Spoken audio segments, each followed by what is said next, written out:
2024년 한국의 폭염은 아마 역대급으로 국민들의 기억에 남을 것 같습니다.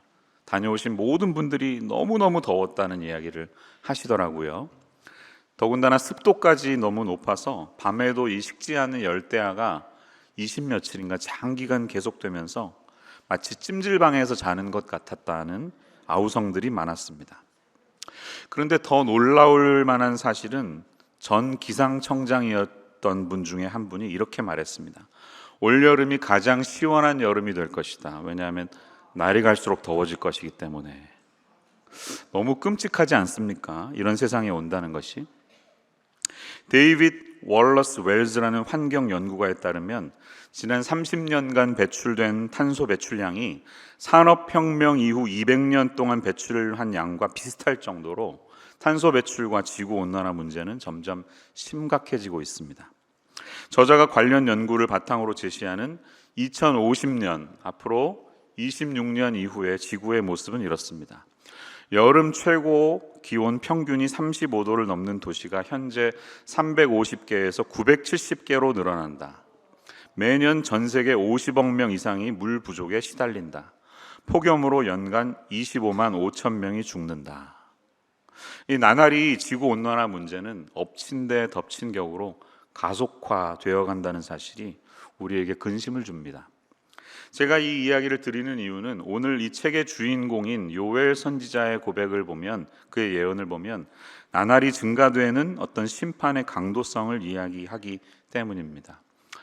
이 사람의 정확한 생존 연대를 우리가 알 수가 없습니다. 그는 남유다의 선지자로 하나님 앞에 쓰임받은 사람인데 무시무시한 발언을 남긴 것으로 우리의 기억에 남아 있습니다. 그것은 상상을 초월하는 메뚜기 떼의 공격이었죠. 이 요엘에 대한 소개는 1장 1절에 짧게 나타납니다. 부두엘의 아들 요엘에게 임한 여호와의 말씀이라. 아버지는 부두엘이고 이 사람은 요엘인데 이후의 정보는 아무것도 없습니다.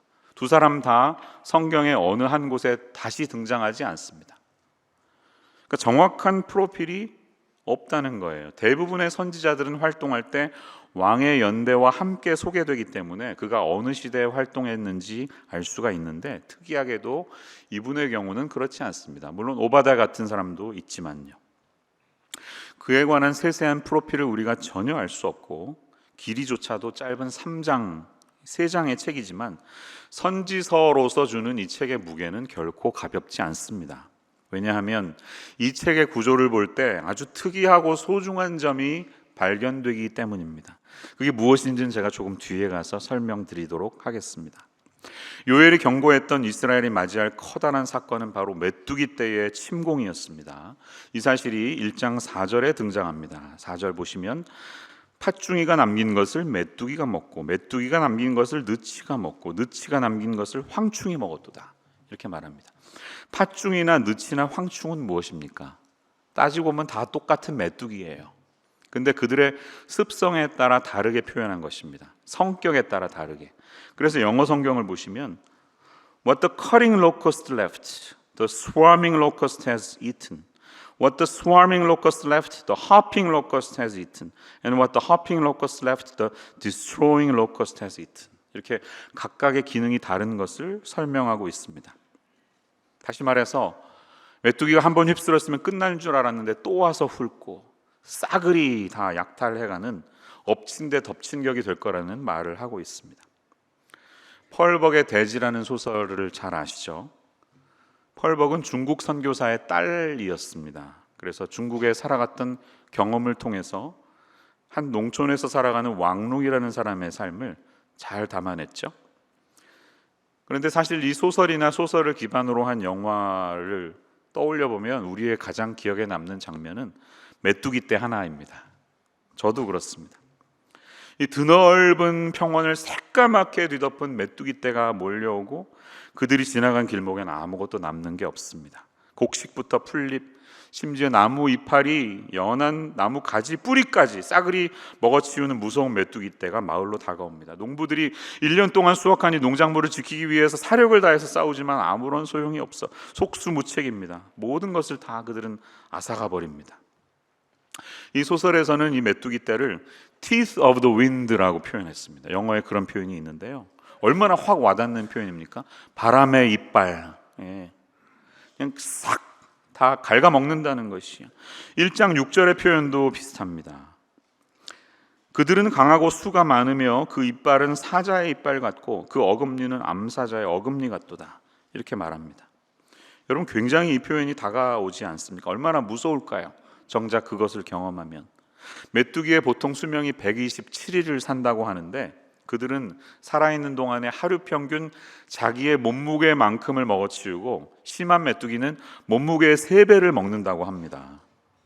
이런 메뚜기 떼 숫자가 역사적인 기록을 보면 한 지역을 한 번에 160억 마리가 덮칠 때가 있는데 이 숫자를 무게로 치면 5만 톤에 달한다고 합니다. 1톤트로 5만 대가 지나가는 거예요. 끔찍하지 않습니까? 자, 그런데 이 요엘 선지자의 경고는 거기에서 그치지 않습니다. 이보다 더 심한 날이 우리에게 다가온다는 거예요. 1장의 메뚜기 떼의 습격도 무서운데 2장으로 가면 이 메뚜기 떼와는 비교할 수 없는 그런 날이 다가온다고 경고하는데 그것이 바로 여호와의 날입니다. 여호와의 날. 2장 1절. 이 땅 주민들로 다 떨게 할지니 이는 여호와의 날이 이르게 됨이니라. 이제 임박하였으니 라고 말합니다. 이 날은 The day of the Lord, 우리 모두가 믿는 하나님이 예비하신 마지막 때입니다. 그분이 심판하시는 날이 다가온다는 경고의 말씀을 요엘이 전하고 있습니다. 이스라엘을 진멸할 여호와의 군대가 온대요. 군대가 와서 그들은 메뚜기 떼와는 비교할 수 없을 강도로 찾아올 것이라는 이런 그들의 이 경고는 우리의 간담을 서늘하게 만듭니다. 요엘은 한 번이 아니라 2번 이어지는 이 강력한 심판에 대한 경고와 함께 거기에서 끝나지 않고 그러나 어떻게 회복될지에 대한 2번의 회복 예언으로 이어진다는 점에서 책 자체는 굉장히 간단한 구조를 가지고 있습니다. 심판 예언 1, 2, 회복 예언 1, 2 이렇게 끝나요. 그런데 여기서 특이한 점이 발견됩니다. 이제 그것이 무엇인지 한번 생각해 보겠습니다. 요엘서의 구조 전체를 보면 화면에 보시는 것처럼 또 여러분 주보에 있는 그 아웃라인처럼 이렇게 진행이 됩니다. 1장 1절에서 20절까지 메뚜기 떼에 대한 경고가 있었습니다. 그리고 2장 1절에서 17절에 가면 2번째 심판이에요. 여호와의 군대가 찾아온다는 경고를 합니다. 근데 특징은 다 각각 후반에 기도와 회개를 해야 된다는 그 놓침을 놓치지 않고 있어요. 그리고 2장 18절에 가면 그러나 대적들을 물리치고 유다 민족이 회복될 것이라는 회복 예언을 선포하고 있고 3장 1절에서 21절 끝까지 보면 다시 회복될 대적들이 다 떠나가고 유다가 회복되는 얘기를 다시 반복하고 있습니다. 자, 그러니까 일반적인 선지서와 이것은 굉장히 전형적인 모습입니다. 모든 선지서는 심판을 말한 다음에 회복 메시지를 전하고 끝납니다. 자, 그런데 특징이 있습니다. 2장 18절에서 27절의 메시지를 보면 이스라엘이 어떻게 회복될지에 대해서 설명하지 않습니까? 주님의 약속이 있어요. 그렇게 어려움을 당했지만 전쟁이 그치고 기근 대신에 풍년이 찾아오고 질병이 회복돼서 건강해지는 등의 외적인 회복을 주신다. 약속이 있는데 거기에서 끝나지 않고 더 나아가서 내적인 회복 역시 주십니다. 하나님과의 언약 관계가 회복된다는 약속을 하세요. 그것이 우리가 읽은 본문의 바로 앞에 27절의 말씀에 보면 내가 이스라엘 가운데 있어 너희 하나님 여호와가 되고 다른 이가 없는 줄을 너희가 알 것이라. 이렇게 하나님이 다시 언약을 회복하신다니까 얼마나 기분이 좋습니까? 소망을 주죠. 그런데 그 회복에서 그치지 않고 예상하지 못했던 더 크고 놀라운 근본적인 축복이 쏟아부어짐을 목격합니다. 그것이 무엇이에요? 오늘 우리가 읽은 28절, 이것은 하나님의 영을 만민에게 부어준다는 약속이었습니다. 자, 이것이 우리에게 약속하신 하나님의 약속이에요. 여러분, 이 약속을 통해 우리가 붙들어야 될 메시지가 무엇인지 3가지로 생각해 볼 텐데요. 첫 번째 아웃라인은 이것입니다. 하나님의 영을 만민에게 주신다는 거예요. 만민에게. 모든 사람들에게 부어줄 것이다. 이렇게 약속하고 계십니다. 그런데 여러분, 성경책 가지고 계신 분들은 보시면 만민이라는 단어에 1번 괄호 이렇게 돼 있을 거예요. 있습니까? 그런 성경도 있죠. 그 1번 괄호 아래에 보시면 뭐라고 적혀 있어요? 모든 육체라고 적혀 있습니다. 자, 이 모든 육체라는 번역이 사실은 맞는 번역이에요. 올바른 번역이에요. All flesh, 라고 번역한 것이 맞습니다. 여기에서 말하는 모든 육체란 영적인 것의 반대 개념으로서의 육체입니다. 에덴에서 타락한 이후에 사람은 동산에서 쫓겨나게 되죠. 그러면서 타락의 삶이 증폭되게 되는데, 가인이 아벨을 죽인 최초의 살인 사건이 있고 나서 그 후회들은 그에 못지않은 점점 더 깊은 타락으로 이어집니다. 그래서 창세기 6장 1절에서 4절에 가면 이런 설명이 나옵니다. 사람이 땅 위에 번성하기 시작할 때 그들에게서 딸들이 나니 하나님의 아들들이 사람의 딸들의 아름다움을 보고 자기들이 좋아하는 모든 여자를 아내로 삼는지라. 여호와께서 이르시되 나의 영이 영원히 사람과 함께하지 아니하리니 이는 그들이 육신이 됨이라. 그러나 그들의 날은 120년이 되리라 하시니라. 너무 타락이 심해지다 보니까 하나님이 나의 영이 이제는 그들과 함께 있지 않겠다라고 말합니다. 여기서 등장한 육신이라는 단어가 오늘 모든 육체와 같은 본문이에요. 같은 단어예요. 이것은 죄성으로 인해서 물들어버린 우리의 몸을 가리킵니다. 여러분, 타락이 창궐해서 결국 어떤 일이 일어났죠? 홍수 심판이 일어나서 멸절됐습니다. 인류가. 자, 이런 절망의 순간이 있는데 이 요엘서의 고백은 이제 새로운 빛이 비치는 거예요. 그런데 하나님의 영이 임하시면 성령이 모든 사람에게 민주적으로 다 임한다는 메시지에서 그치지 않고, 이것은 창세기 6장에서 선언된 이 저주의 메시지가 이제 우리 가운데 풀리게 됨을 의미하는 것입니다. 할렐루야. 태고의 저주를 푸시는 완전한 회복을 하나님이 스스로 우리에게 보장해 주시는 약속의 메시지가 여기에서 시작되는 것입니다. 하나님은 인간이 동물과 다름없는 육체로만 전락해버리는 것을 원치 않으시고, 홍수의 심판으로 인해서 마감되었던 저주를 푸시고 이제 다시 완전한 회복을 선포하시는 순간을 우리가 여기에서 목격하고 있는 것입니다. 언제? 그 후에.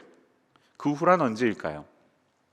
문맥에 따르면 이스라엘 민족이 다시 회복되는 그날에 이렇게 풀 수가 있지만, 더 넓은 시각으로 성경 전체로 보면, 여러분, 신약에 가서 베드로 사도가 설교할 때 요엘을 인용한 적이 있습니다. 사도행전 2장에 오순절 성령 강림 사건이 일어나고 나서 사람들이 이게 무슨 일인가 당황하고 있는 순간에 딱 일어나가지고 설교를 시작하죠. 그러면서 베드로가 이렇게 말씀했습니다. 2장 16절 이하에 보면, 이는 곧 선지자 요엘을 통하여 말씀하신 것이니 일러스되 하나님이 말씀하시기를 말세에 내가 내 영을 모든 육체에 부어주리니 너희의 자녀들은 예언할 것이요 너희의 젊은이들은 환상을 보고 너희의 늙은이들은 꿈을 꾸리라. 이렇게 말합니다. 자, 그러니까 요엘에서 말하는 그 후란 어떤 때죠? 말세입니다. 말세 이렇게 하시겠다는 거예요. 말세는 언젠가요? 성경적으로 말세는 예수님의 초림부터 재림 때까지가 말세예요. 지금 우리는 말세를 살고 있는 거예요. 주님이 승천하신 후에 50일이 지나서 성령이 오셨죠. 모든 사람에게 임하면서 요엘이 예언했던 그 고백이 실제화되었습니다. 성취되었습니다.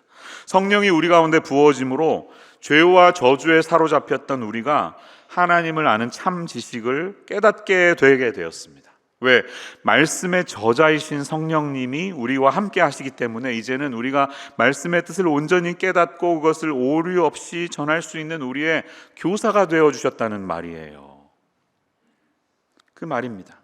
그래서 장래일을 말하며 꿈을 꾸며 이상을 본다는 것은 예언인데요. 예언 그러면 일어나지 않은 일을 미리 이야기하는 것처럼 느껴지지 않습니까? 그 말은 틀리지 않습니다만 성경이 말하는 예언은 조금 다릅니다. 이 예자의 한자에 보면 미리 예자가 있지만 맡길 예가 사용이 돼요. 예금, 예치할 때 사용되는 단어예요. 이 예언은 맡길 예자입니다. 하나님이 우리에게 맡겨주신 말씀을 전하는 것이에요. 그것이 예언인 것이에요. 그러니까 성령이 우리 가운데 오셔서 말씀의 진리를 알게 하시니까 이 시대를 향한 하나님의 말씀을 깨닫고 선포하는 것, 이것이 바로 예언이라는 것이, 이것이 얼마나 복된 것입니까? 이전에는 모든 사람에게 임하지 않았습니다. 제한적으로 임했습니다. 특정 구분된 사람들에게만 임하지 않았습니까? 그런데 하나님께서 이제 모든 사람들이 하나님을 성경을 통하여 진리를 깨달을 수 있도록 하신다는 것이에요. 지금도 카톨릭에서는 함부로 이 평신도들이 성경을 해석하지 않도록 하죠. 근데 그 기우도 있습니다. 그러다가 이단에 빠질 수도 있으니까. 그러나 여러분 기억하시는 것은 성령 안에 있는 사람에게는 하나님이 진리를 가르쳐 주십니다. 우리 모두 이 진리 안에서 예언할 수 있는 사람들이 된 것이에요. 그리고 이 우리를 향한 말씀이 삶 속에서 펼쳐지는 것, 그것을 꿈꾸는 것이 바로 비전이에요. 우리가 주님 안에서 그 비전을 갖게 된 것을 감사할 수 있는 그런 시간 되시기를 주님의 이름으로 축원합니다. 오늘 이 약속에서 우리가 붙들어야 될 두 번째 사실은 하나님의 영을 차별 없이 주신다는 거예요. 차별 없이 만민에게 부어주신다. 28절에서 29절을 보면 그렇게 약속하고 있습니다. 여기 선포된 자녀들, 늙은이, 젊은이는 나이에 따른 구분 없이 모든 세대 가운데 하나님의 영이 동일하게 주어질 것이라는 약속이죠. 맞습니다. 차별이 없습니다. 구약 시대에는 차별이 있었습니다. 성령이 모든 사람에게 임하지 않았죠. 하나님을 섬기기 위해서 특별히 구분된 지도자나 선지자, 제사장, 왕에게 임했습니다. 그리고 일시 동안 임하시기도 하고 떠나가시기도 하셨습니다. 사울에게 임했던 성령이 떠났던 적이 있죠. 제한적이었고 국지적이었고 부분적이었습니다. 하지만 이 예언을 보면 요엘은 이제 하나님이 모든 백성에게 주님의 영을 부어주실 것을 선포하고 있어요. 그런데 거기에서 그치지 않습니다. 세대의 차별이 없을 뿐만 아니라 남종과 여종에게도 부어주실 것이라면서 한 걸음 더 나아가는 것을 봅니다. 29절, 그때 내가 또 내 영을 남종과 여종에게 부어줄 것이며 라고 말을 하고 있어요. 여러분, 이 말씀이 요엘이 살아가고 있던 구약시대의 성도들에게, 백성들에게 어떻게 다가왔을지 한번 상상해 보세요. 그 당시에 남종과 여종은 물건처럼 취급되는 존재였습니다. 그냥 소유권이었어요. 프로퍼티였어요. 생사 여탈권까지 주인에게 예속되어 있는 이방인들이 종들이었습니다. 그런데 그런 노예들에게까지 성령이 부어진다는 것은 너무나 놀라운 고백이 아니겠습니까? 구약의 관점에서 이 노예들에게까지 하나님 나라의 지도자나 특권층의 표징이었던 하나님의 영이 부어진다는 사실은 당시의 시각으로 보면 상상할 수 없는 혁명적인 약속이었을 것입니다. 이제 성령의 시대가 되어서 이제 그 약속이 저와 여러분 모두에게 실현되게 되었습니다. 그래서 고린도전서 12장 13절과 갈라디아서 3장 28절은 우리에게 이렇게 말씀하죠. 이 두 절은 같이 한번 읽어보시겠습니다. 화면을 보시고 읽겠습니다. 시작. 우리가 유대인이나 헬라인이나 종이나 자유인이나 다 한 성령으로 세례를 받아 한 몸이 되었고 또 다 한 성령을 마시게 하셨느니라. 또 너희는 유대인이나 헬라인이나 종이나 자유인이나 남자나 여자나 다 그리스도 예수 안에서 하나이니라. 할렐루야. 이게 얼마나 놀라운 선언일까요? 여러분 한번 생각해 보세요. 이 바울이 썼던 이 시대도 로마 제국 시대였습니다. 여전히 노예들이 많이 있었던 시대, 노예 제도가 횡행하던 그 시기에 하나님께서는 이미 복음을 통해서, 성령 강림 통해서 인간 평등 선언을 하신 것이고요, 노예 해방 선언을 하신 것이고요, 남녀 평등 선언을 하신 것입니다. 아브라함 링컨이 하기 훨씬 더 전에 이미 노예 해방 선언을 주님이 하신 것이에요. 그런데 인간이 만들어 놓은 제도나 이 시대들이 너무 사악하기 때문에 그 선언이 실제화되기까지는 다만 시간이 걸렸을 뿐입니다. 저의 질문은 이것입니다. 이 위대한 선언이 우리 그리스도인들의 삶 속에서 정말 실현되고 있습니까? 우리 기독교가 한반도에 들어오면서 이룩했던 중대한 업적 중에 하나는 양반과 상놈의 신분 차별을 두지 않았던 점입니다. 성경의 메시지가 그리했기 때문이에요. 그래서 남자와 여자를 차별 없는 동등한 존재라고 선언했습니다. 기독교가 들어와서 학당이 생겨났고 남자 학당뿐만 아니라 여학당도 생겨나기 시작했습니다. 이것은 조선시대에 없던 일이었습니다. 여인들은 배울 기회가 없었는데 최초로 학당을 만들어서 동등한 존재로 대했다는 것이, 이런 것은 당시로서는 혁명적인 메시지였을 것입니다. 이 초기 한국 교회가 조선 말기에 주목을 받을 수 있었던 이유는 바로 이 차별 없는 세상이 임했음을 선포했던 놀라운 메시지가 있었기 때문입니다. 여러분, 어떤 공동체가 성령의 인도하심 가운데 있는지 확인하고 싶다면 그 공동체 안에 차별이 있는지 아니면 차별이 없는지 점검해 보시면 될 것입니다. 차별 없는 모습이면 성령이 그 안에서 일하신다는 증거가 될 것이에요. 저는 인터넷 사이트의 게시판을 자주 눈팅하는 편입니다. 그러면서 세상이 어떻게 흘러가고 있는지 관찰하고 그에 따른 대중들의 반응은 어떤지 아주 유심히 지켜보게 됩니다. 한 사이트는 평소 굉장히 안티 기독교 성향을 띤 사이트예요. 그런데 그 네티즌들이 최근 한 목사님의 설교의 내용 중 일부가 이렇게 갈무리 된 것을 인용하면서 이런 목사라면 정말 존경한다. 이런 교회면 정말 존경한다. 그런 모습을 보았습니다. 그 글의 제목은 목사가 본 젊은이들이 교회를 떠나는 이유였습니다. 이 설교의 주인공은 저와 여러분이 잘 아는 이재철 목사님이십니다. 100주년 기념교회를 은퇴하신 분이시죠. 이분의 설교 내용을 제가 그대로 한번 인용해 보겠습니다. 오늘날 한국교회에 젊은이들이 없습니다. 왜 그렇게 되었을까요? 그들의 시각으로 한국교회를 한번 바라보십시오. 주님이 말씀하셨습니다. 으뜸이 되고 싶나? 먼저 종이 되라. 그런데 목사, 장로, 권사, 안수집사, 서리집사, 교인 철저하게 계급주의입니다. 장로들의 계급도 얼마나 많습니까? 원로장로, 은퇴장로, 협동장로, 시무장로, 거기서도 안수받은 날짜에 따라 서열이 정해져 있습니다. 주님께서 말씀하셨습니다. 왼손이 한 일을 오른손이 모르게 하라. 근데 헌금 봉투에 이름을 써서 냅니다. 이건 교회일 수 없습니다. 그러니 오늘날 젊은이들의 눈에는 교회가 아닙니다. 성경의 좋은 말씀을 하면서도 성경과는 철저하게 유리된 종교 기업, 종교 집단에 지나지 않습니다. 그렇게 청년들이 떠났습니다. 그리스도인들은 세상과 구별된 삶을 살아야 되는데 출세하고 남의 자식보다 더 잘 되고 좋은 스펙 쌓고 더 많이 돈 벌고 세상의 가치와 똑같은 가치로 살았습니다. 교회가 거룩성을 상실한 겁니다. 그러면서 이분이 이제 자기 이야기를 해요. 제가 그 설교를 찾아가서 한번 보기도 했습니다.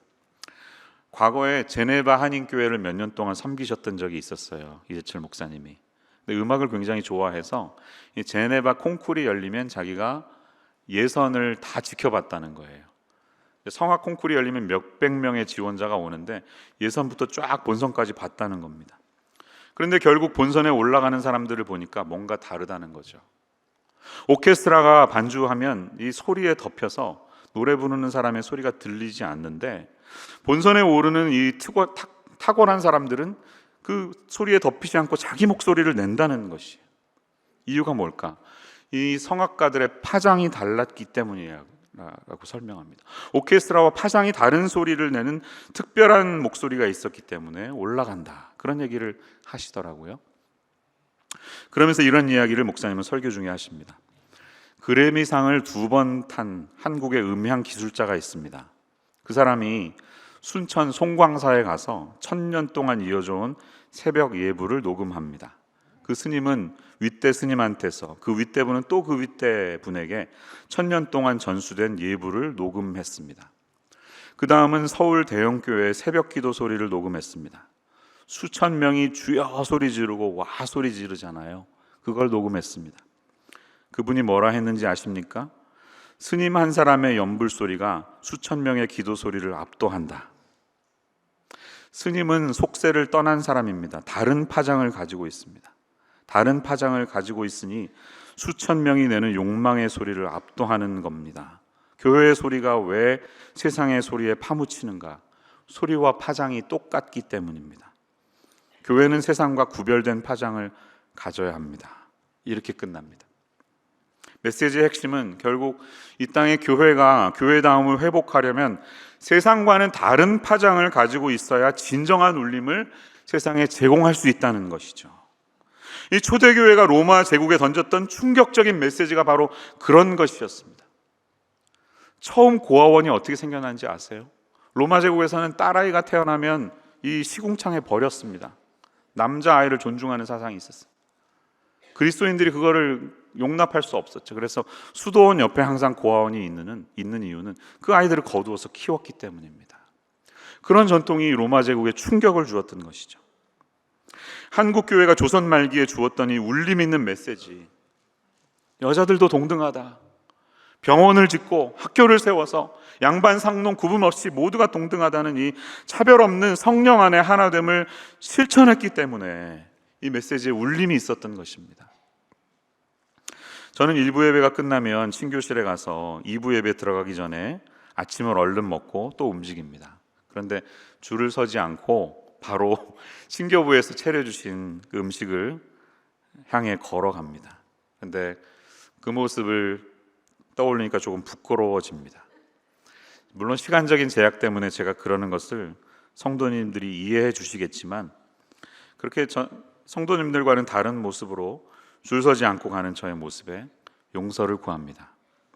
어디 모임에 가면 목사님 먼저 드세요 이렇게 항상 하시는 모습이 있어요. 리스펙트 해주시는 거 잘 압니다. 그런데 여러분, 그렇게 하지 않으셔도 될 것 같아요. 목사를 섬길 때 하나님을 섬기는 것처럼 하지 마십시오. 하나님을 섬기는 것과 목사를 섬기는 것은 다릅니다. 동일시할 때 그때 바로 기독교의 위기가 찾아온다는 것입니다. 그냥 저를 여러분과 똑같은 형제 중에 한 명으로, 그러나 존경의 마음을 가지고 대해주시면 그것으로 충분합니다. 세 번째 우리가 붙들어야 될 하나님의 말씀은, 여호와의 날이 오면 이것은 사람에게만 임하는 것이 아니라 온 우주와 세상이 심판과 구원을 받게 된다는 사실을 우리가 기억해야 합니다. 30절에서 32절 말씀을 보시면 이렇게 시작하죠. 내가 이적을 하늘과 땅에 베풀리니 곧 피와 불과 연기 기둥이라. 여호와의 크고 두려운 날이 이르기 전에 해가 어두워지고 달이 핏빛같이 변하려니와. 이렇게 말합니다. 여기서 말씀하는 피와 불과 연기 기둥은 출애굽의 대표적인 상징이었죠. 출애굽 10가지 재앙 중에 대표성을 띈 사건이기 때문에 이 메시지는 두 번째 출애굽의 역사가 일어난다는 것이에요. 이스라엘을 구원하신 그 역사가 진정한 구원의 역사가 일어난다는 약속인데, 이 약속은 오순절 사건이 아니라 우리 모든 인류가 종말을 맞이하게 될 여호와의 날, 그날이 오면 우리가 보게 된다는 그런 놀라운 모습입니다. 이 말씀이 말하는 결론은 무엇일까요? 해가 어두워지고 달이 핏빛같이 변한다는 말씀은 어떤 의미가 있을까요? 상징적으로 볼 수 있겠지만 다시 풀어서 본다면 온 우주와 세상의 질서가 재정비된다는 뜻입니다. 우리 인간뿐만 아니라 이 우주 전체가 하나님 앞에서 재정비되는 새로운 세상이 온다는 약속을 하고 있습니다. 그것이 주의 이름을 부르는 자들에게, 또 하나님의 부르심을 받은 자들에게 구원으로 올 것이며, 불행하게도 그렇지 않은 분들에게는 심판으로 온다는 무서운 메시지가 여기에 있습니다. 그런데 여러분, 우리에게 구원은 무엇입니까? 여러분에게 구원은 무엇을 의미합니까?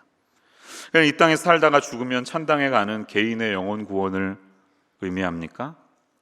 그 말이 완전히 틀리지는 않습니다만 정답도 아닙니다.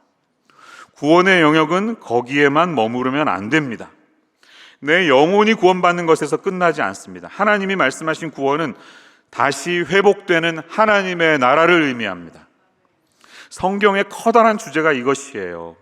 사탄의 위협 앞에서 눌렸던 육신의 권세가 성령의 권세로 다시 회복되었어요. 그게 요엘이 말한 성령의 임하심이에요. 그래서 이전에 세상 주관자들과 하늘에 있는 악의 영들이 만군의 하나님 앞에, 권세 앞에 굴복되었던 그 땅이 다시 하나님 나라로 완성되는 것을 의미합니다. 인간의 타락으로 말미암아 타락했던 에덴이 요한계시록 21장에 가면 회복되고 있어요. 에덴이 회복되는 것을 의미합니다. 여러분, 예수님이 외쳤던 메시지가 바로 그것이 아닙니까?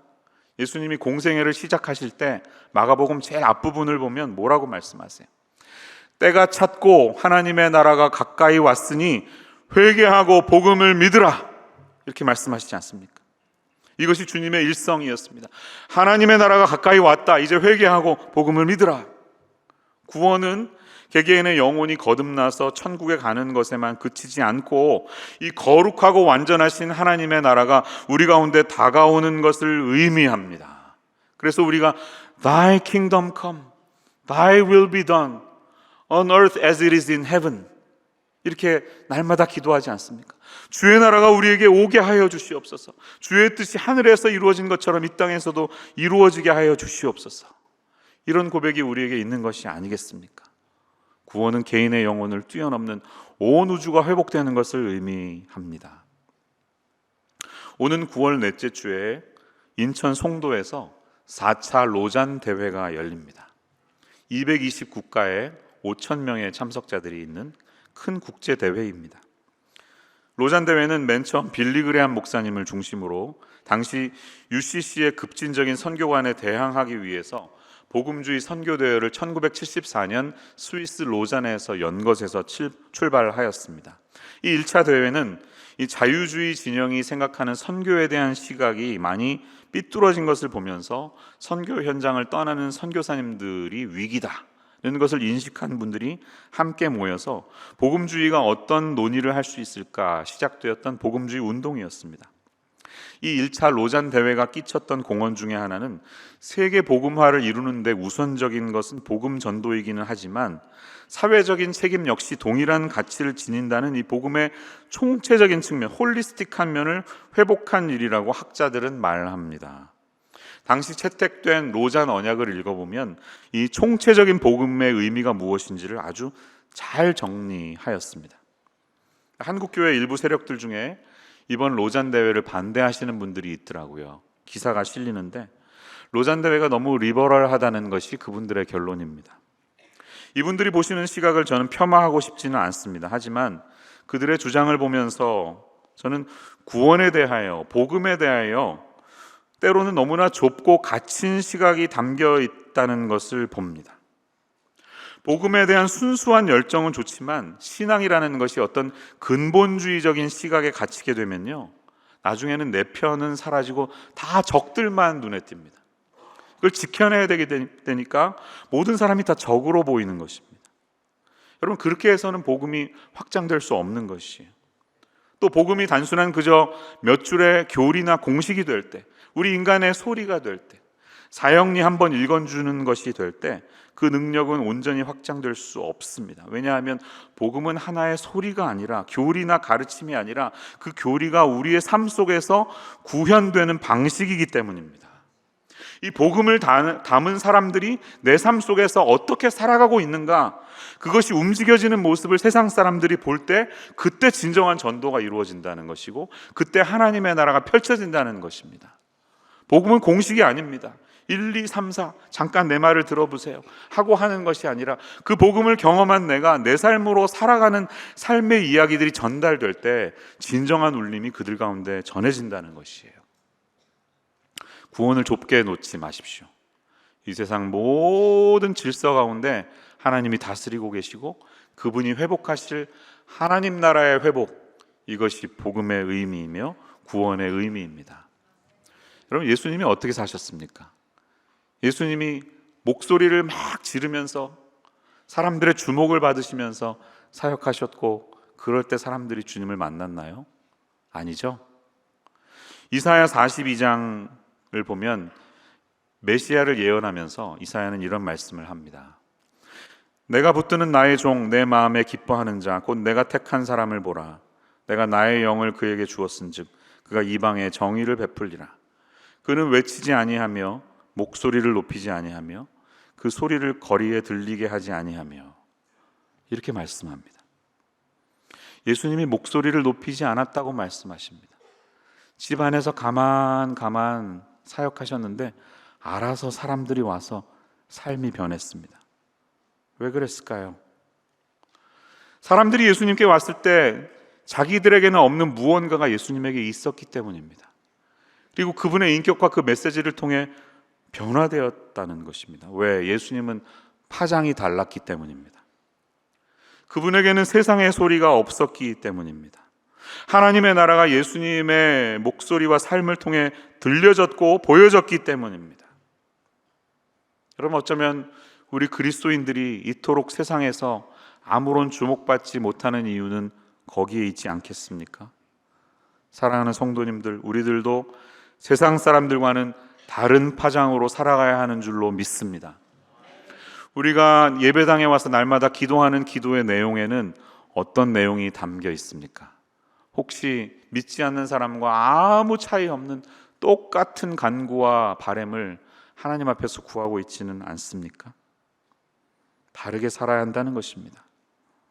우리가 다른 파장을 가지고 그 삶의 메시지를 가지고 담아낼 때 세상 사람들은 우리의 삶을 통해 하나님의 나라를 보며 구원의 은혜를 저렇게 사는 것이 그리스도인의 삶이구나, 이렇게 체험할 수 있을 줄로 믿습니다. 이 복음을 우리의 삶으로 살아내며 하나님 나라의 꿈을 함께 꾸어가시는 믿음의 백성들 되시기를 우리 주님의 이름으로 간절히 축원합니다. 함께 기도하겠습니다. 고마우신 주님, 우리 가운데 성령을 부어주심으로 모든 육체에게 차별 없이 임하게 하여 주심을 감사드립니다.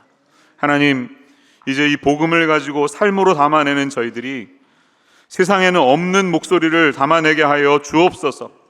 파장이 다른 삶을 통하여 내게는 없는 무엇이 너희에게는 있다, 이런 음성을 들려줄 수 있는 그리스도인들 되기를 소망합니다.